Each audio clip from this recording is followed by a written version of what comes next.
عاملين ايه حلوين؟ يا رب تكونوا دايما بخير. النهارده هنعمل حاجه، هنعمل سمن في البيت. الناس هتستغرب ايه السمن في البيت ده. هنعمله بحاجه احنا دايما بنرميها، ليه ما نستفادش بيها، وعلى الاقل هتكون سمن صحي احنا عاملينه في البيت. احسن من السمن المهجرد، وبعدين كده كده حاجه احنا بنرميها، فليه ما نستفادش بيها. تعالوا معانا جلد الفراخ. هتستغربوا كلكم ايه جلد الفراخ اللي احنا بنرميه؟ لا، احنا النهارده هنعمل منه سمن وبيبقى طعمه حلو، وانا عامله منه قبل كده كمان في برطمان هوريه لكم. بصوا ده هو السمن اللي انا عاملاه، بس عامل ازاي مش باين ان هو ده جلد الفراخ. احنا هنستفاد بيه. تعالوا مع بعض. اول حاجه هنجيب الكون شويه كده عندك في الفريزر، كل ما دي الجلد بتاع الفراخ انت كده كده ممكن ما بتستخدموهوش او اولادك ما بيحبوهوش. فاحنا هنعمل ايه؟ هنجمع شويه ونحطهم في الفريزر، كل ما يبقى عندنا شويه لحد ما نجمعهم. نعملهم. نجيب اول حاجه تغسليهم حلو خالص. حطهم في افضل حاجه اللي انت تنقعي فيهم.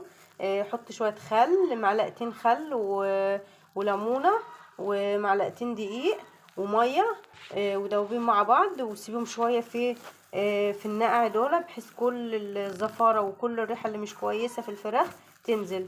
فاحنا هنعمل مع بعضينا، يلا بقى مع بعضينا نيجي على البوتاجاز. رجعنا لكم تاني يا حبايبي. هنا جبنا طاسه على البوتاجاز، ادي النار شغاله اهي. نوطيها شويه، ما نخليهاش عاليه، لازم بس يكون الطاسه سخنه جدا عشان تنزل لنا كل اللي احنا محتاجينه. بس اهم حاجه تسمعي الصوت ده، اهم حاجه ايه؟ تسمعي الصوت ده.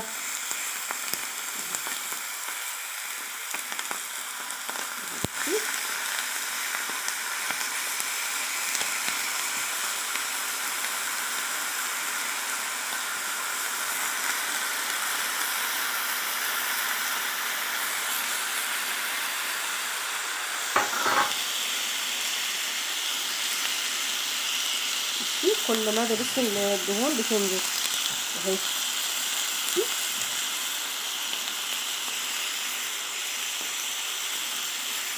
نسيبها بقى لحد ما بقى تنزل كل الدهون. بقى على نار عالية لحد ما ايه تتشمع كلها كده. بعد كده ايه نوطي النار، تنزل كل الدهون اللي احنا عايزينه منها لحد ما تتصفى زي ما بيقولوا كده، كأنك بتعملي بتسيحي دهن بتاع البقرة. فاحنا بنعمله بالفراخ.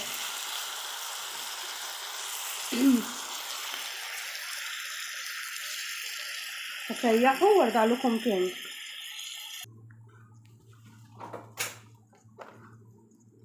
ورجعت لكم تاني بعد ما سيحناها، بعد ما غلت وطينا خالص خالص. بص النار مفيش، بص بعد ما ساحت الدهون.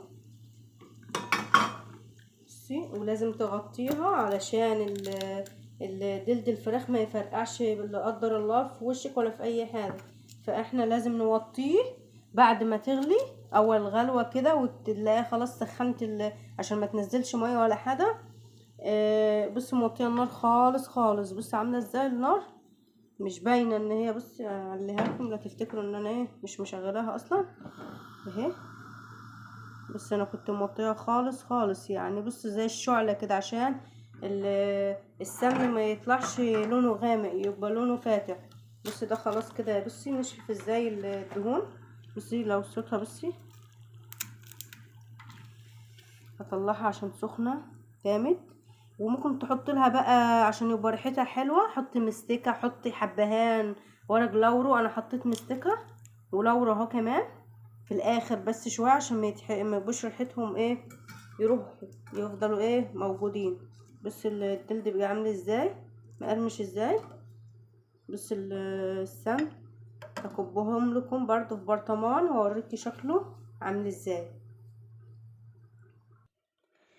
ورجعت لكم بعد ما هدي شويه، يعني لازم يهدى شويه عشان البرطمان، لو هتحطي في برطمان ازاز عشان ما يفرقعش لا قدر الله فانت خليكي في الامان يكون برد شويه، يعني ما تخلوهوش يبقى سخن تنزليه من على البوتاجاز كده حوالي 10 دقايق ولا حاجه، يكون برد شويه بحيث ما البرطمان ما يفرقعش.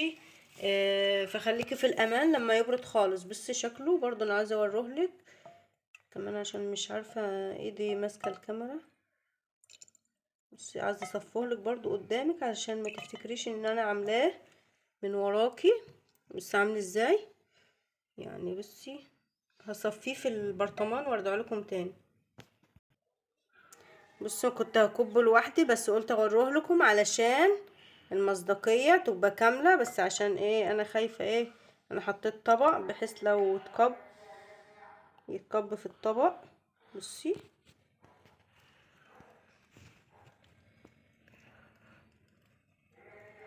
اهم حاجه ان انتي بس عملنا حبه حلوين من حاجه بنرميها وحاجة كلنا يعني، وحاجة على الأقل في البيت بتترمي، فاحنا يعني حاجة كويسة ان احنا نعمل السمن في البيت.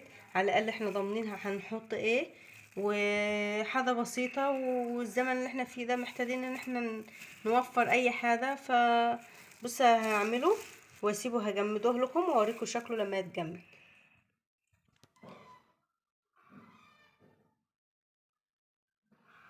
وهنا لما رجعت لكم تاني يا حبايبي، هنا بص عمل ازاي. بص اتجمد. بص السمنه بقى حلو ازاي.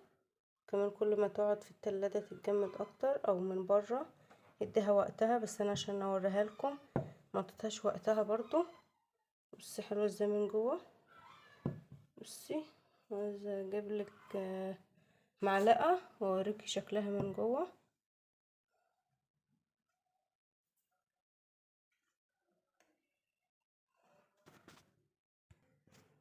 بصي شكلها من جوه. بصي اهي السمنه اهي لسه كمان مش متجمده قوي، اديها وقتها عادي. بس انا حبيت اوريكي بس عامله ازاي. عايزه تحطها في ملوخيه، عايزه تحطها في اي سمنه عاديه، اي سمنه عاديه زي السمنه العاديه اهي. وحاجه بسيطه وعملناها من حاجه بسيطه من البيت. ويا رب يكون عجبكم الفيديو، ولو عجبكم الفيديو اعملوا لايك وفعلوا الجرس واشتركوا في القناه. بحبكم كتير. سلام.